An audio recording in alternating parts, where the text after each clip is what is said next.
తాకట్లో ఉన్న బంగారాన్ని విడిపించి ఆ రోజున మార్కెట్ ధర కట్టి మిగిలిన డబ్బును మీకు అందిస్తుంది కొమ్మూరి గోల్డ్.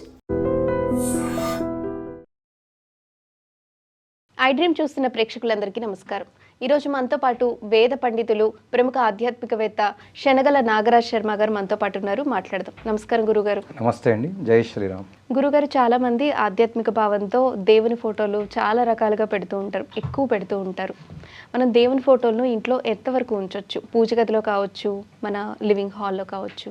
మనకి పూజా గదిలో ఉండడం ఉత్తమం.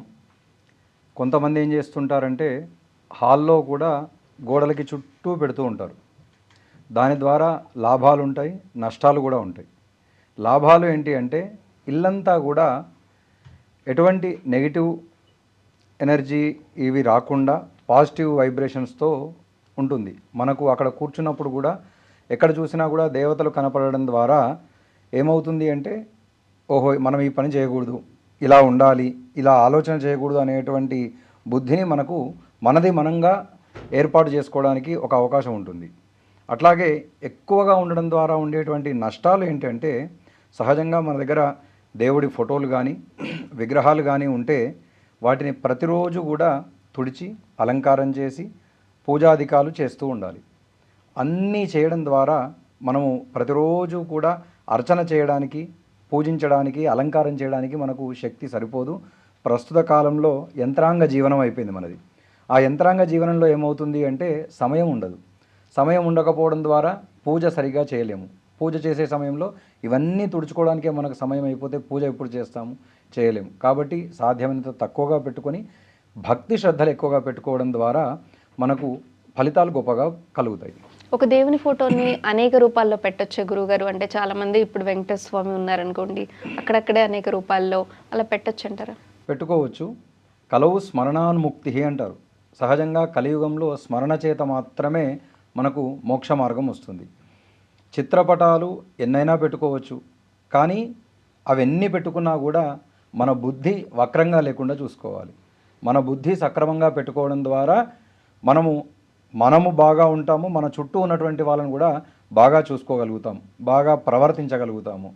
ఫోటోలు పెట్టుకున్నంత మాత్రాన మనలో ఆధ్యాత్మిక చింతన రాదు కదా. మన బుద్ధిని మార్చుకోవడం ద్వారానే సరిగ్గా వస్తుంది. అంటే పూజ గదిలో ఎక్కువ ఫోటోలు ఉంచడం వల్ల శక్తి కేంద్రీకరణ తగ్గుతుంది అని అంటూ ఉంటారు. ఇందులో ఎంతవరకు నిజముంది? అది ఎక్కువగా ఉంటే శక్తి కేంద్రీకరణ పెరుగుతుంది, తక్కువగా ఉంటే తగ్గుతుంది అనేటువంటిది ఒక పెద్ద అపోహ మాత్రమే. మనం అక్కడ కూర్చోవడం ద్వారా ఏమవుతుంది అంటే పూర్తిగా దృష్టి ఎక్కడ చూసినా కూడా దేవతలనే చూసినటువంటి ఫలితం కలుగుతుంది. ఎటు చూసినా మనకు వేరే ఆలోచన లేకుండా ఉంటుంది. కేవలం ఇటువైపు చూస్తే వెంకటేశ్వర స్వామి, అక్కడ చూస్తే కృష్ణుడు, ఇక్కడ చూస్తే శివుడు, ఇక్కడ చూస్తే అమ్మవారు, ముందుకు చూస్తే గణపతి ఉన్నారనుకోండి, మనకు వేరే ఆలోచన రాదు. కాబట్టి అట్లా పెట్టుకుంటే నష్టం లేదు. కానీ అక్కడ పెట్టుకున్నా కూడా పూర్తి దృష్టి మనము దేవుడి మీద కేంద్రీకరించగలిగినప్పుడు మాత్రమే మనకు ఆ పూజా ఫలితం సంపూర్ణంగా వస్తుంది. అయితే గురుగారు, పగిలిన లేదా పాత పడిపోయిన ఫోటోలు కొంతమంది ఉంచుతూ ఉంటారు, పూజ గదిలో కావచ్చు, హాల్లో, ఇలా ఉంచొచ్చా గురుగారు? నేను ఇప్పుడు నెక్స్ట్ అదే చెప్దాం అనుకున్నాను, మీరు అడిగారు. సహజంగా కొంతమంది ఏం చేస్తుంటారంటే ఇప్పుడు ఇందాక మీరు అడిగినటువంటి ప్రశ్న ఎక్కువ ఫోటోల గురించి వచ్చింది. అట్లా మా పూర్వీకుల నుంచి మాకు సంప్రదాయంగా వస్తుంది, పూర్వీకుల నుంచి ఆచారంగా వస్తుంది, కాబట్టి మేము ఈ ఫోటో కొన్ని తరాల నుంచి పెట్టుకున్నాము అనేటువంటిది వాళ్ళు తీయకుండా ఉంటారు. అదొక సెంటిమెంట్గా వాళ్ళు ఇదవుతూ ఉంటారు. కానీ చిరిగినవి లేదా భిన్నమైనటువంటివి చిత్రపటాలు కావచ్చు, విగ్రహాలే కావచ్చు, కొన్ని కళ వెళ్ళిపోతుంది, వాళ్ళు కడగగానే ముఖంలో మొత్తం కోల్పోతుంది, తర్వాత తుడిచి ఆ చిత్రపటం చిరిగిపోతుంది. లేదా ఈ మధ్యకాలంలో మనకు ఫ్రేమ్లు కట్టిస్తున్నారు, పెద్ద అద్దాలు పగిలిపోయినటువంటి ఫొటోస్ కూడా పెడుతూ ఉన్నారు. అట్లాంటివి ఉండడం ఇబ్బందికరమైనటువంటివి. అట్లా జరిగితే ఏం చేయాలంటే వాటిని తీసుకెళ్ళిపోయి జీవనదిలో కలిపేసి రావాలి. మామూలుగా మన ఊర్లలో ఉన్నటువంటి బావుల్లో, చెరువుల్లో కాకుండా జీవనదులు గంగా, యమున, కృష్ణ, గోదావరి ఇట్లాంటి నదులు ఏవైతే ఉన్నాయో వాటిలో కలిపేసి రావడం ఉత్తమం. అలాగే గురుగారు, వెండి విగ్రహాలు చిన్న చిన్నవి ఉన్నప్పుడు పూజ గదిలో అవి నల్లగా అయిపోయి ఉంటాయి, ఎప్పటివో అయినా కూడా అవి నల్లగా అయిపోయి ఉంటాయి, అలా ఉంచొచ్చా గురుగారు? దాన్ని శుభ్రంగా మనం ప్రతిరోజు శుభ్రం చేసుకుంటూ ఉండాలి. విగ్రహము ఉన్నది అంటే ప్రతిరోజు దానికి అభిషేకం చేయాలి. అభిషేకం చేసిన తర్వాత శుభ్రంగా కడిగి తుడుచుకోవాలి. ఒకవేళ అట్లా నల్లగా అయినప్పుడు ఏం చేయాలి అంటే చింతపండు పెట్టి చేస్తే దాది శుభ్రంగా అవుతుంది. లేదా పీతాంబరి పౌడర్ ఉంటుంది, దాంతో శుభ్రం చేసుకొని చక్కగా జీవకళ ఉట్టిపడేట్టుగా మనం విగ్రహాన్ని చూసుకోవాలి. ఏ రకంగా ప్రతిరోజు మనం లేచిన వెంటనే అదే శరీరంతో బయటికి వెళ్ళలేం కదా. మనం ముఖం కడుక్కుంటాము, స్నానం చేస్తాం, శుభ్రంగా చక్కగా వస్త్రాలు అలంకారం చేసుకుంటాం. అట్లా మనం ఎలా ఉంటామో దేవతల్ని కూడా ఆ రకంగా చూసుకోవాలి, అంత శుభ్రంగా అంటే చేయాలి. మామూలు నీళ్ళతో అభిషేకం చేసినప్పటికీ నల్లగా అయిపోయినప్పుడు దాన్ని మళ్ళీ తిరిగి వారంలో ఒక రోజు, ప్రతిరోజు అట్లా శుభ్రం చేసుకోవడం సాధ్యం కాదు కాబట్టి వారంలో ఒక రోజు వాటి కోసం కేటాయించుకోవాలి. ఒక అరగంట గంట సేపు కేటాయించుకొని వాటిని శుభ్రం చేసుకొని ఈ చింతపండు కానీ పీతాంబరి పౌడర్ కానీ ఇట్లాంటి శుభ సూచనలు ఇచ్చేటువంటి సంకేతాలు ఇచ్చేటువంటి ద్రవ్యాలు ఏవైతే ఉంటాయో వాటితో శుభ్రం చేసుకోవాలి. మనం పూజ గదిని ఏర్పాటు చేసుకునేటప్పుడు మనం ఎలాంటి నియమాలు పాటించాలి గురుగారు? పూజా గదిని సహజంగా తూర్పు వైపు గది ఉండాలి, దేవుడు పడమర ముఖంగా ఉండాలి, మనము తూర్పు ముఖంగా ఉండి పూజ చేసుకునేట్టుగా ఉండాలి. ఈ కాలంలో ఏమైందంటే అపార్ట్మెంట్స్ వచ్చేసాయి, కూర్చోవడానికి కూడా సాధ్యం కానటువంటి స్థలాలు ఉన్నాయి. కొంతమంది ఏం చేస్తారు, వంట రూమ్లోనే పైన ఒక షెల్ఫ్ పెడతారు, అది పూజా నిమిత్తం. కానీ అక్కడ మనం కూర్చొని పూజ చేయగలుగుతామా? చేయలేము. అట్లా అందరికీ అటువంటి అవకాశాలు ఉండవు. అపార్ట్మెంట్లలో ప్రస్తుత కాలంలో ఎస్ఎఫ్టీ తక్కువగా ఉంటుంది. అప్పుడు ఏం చేస్తున్నారు, పడమర వైపు ఇంటికి నైరుతి మూలలో కూడా లేదా వంట రూమ్లో నైరుతి మూలలో కూడా దేవుడి కోసం ఒక గూడు కేటాయిస్తున్నారు. అప్పుడేమవుతుంది, మనము పడమర ముఖం చేసి పూజ చేయాల్సి వస్తుంది. పడమర వైపు ఆచమనం చేయకూడదు, తిరిగి దక్షిణం వైపు తిరిగి ఆచమనం చేయకూడదు. మనం ఆచమనం లేనిది పూజ చేయకూడదు. తూర్పు ముఖంగా కూర్చొని ఆచమనం చేయాలి, సంకల్పం చేయాలి, లేదా ఉత్తర ముఖంగా కూర్చొని ఆచమనం సంకల్పం చేసుకోవాలి.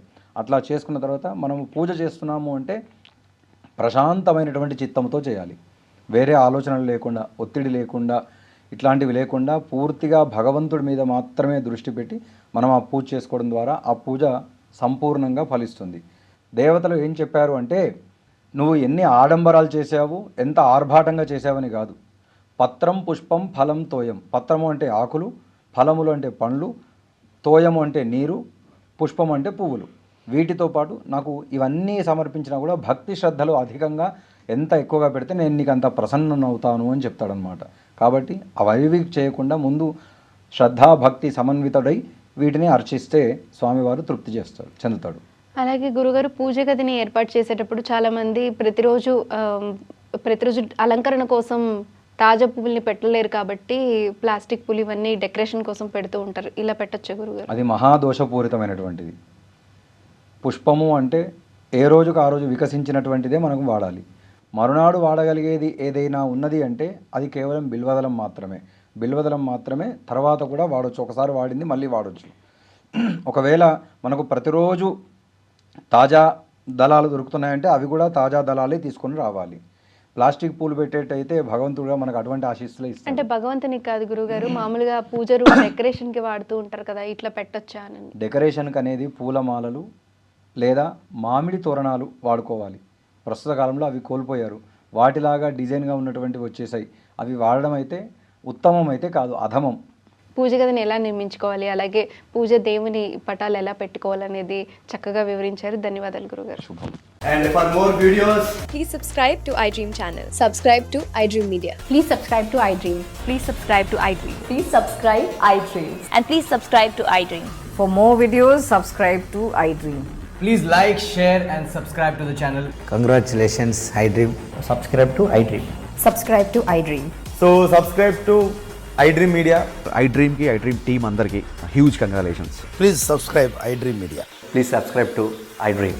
Subscribe iDream. Please subscribe to iDream. iDream అంటే నా కళల ఛానల్ సబ్స్క్రైబ్ చేసుకున్న నోరు తిరుగుతలేదు, మీరైతే గంట గుర్తు కొట్టండి. For more such videos, please subscribe to iDream. Subscribe to iDream. Please subscribe to iDream. Please subscribe iDream Media. Please do subscribe to iDream. Please subscribe to iDream Media. For best entertainment and information, please subscribe iDream. And don't forget to subscribe to iDream.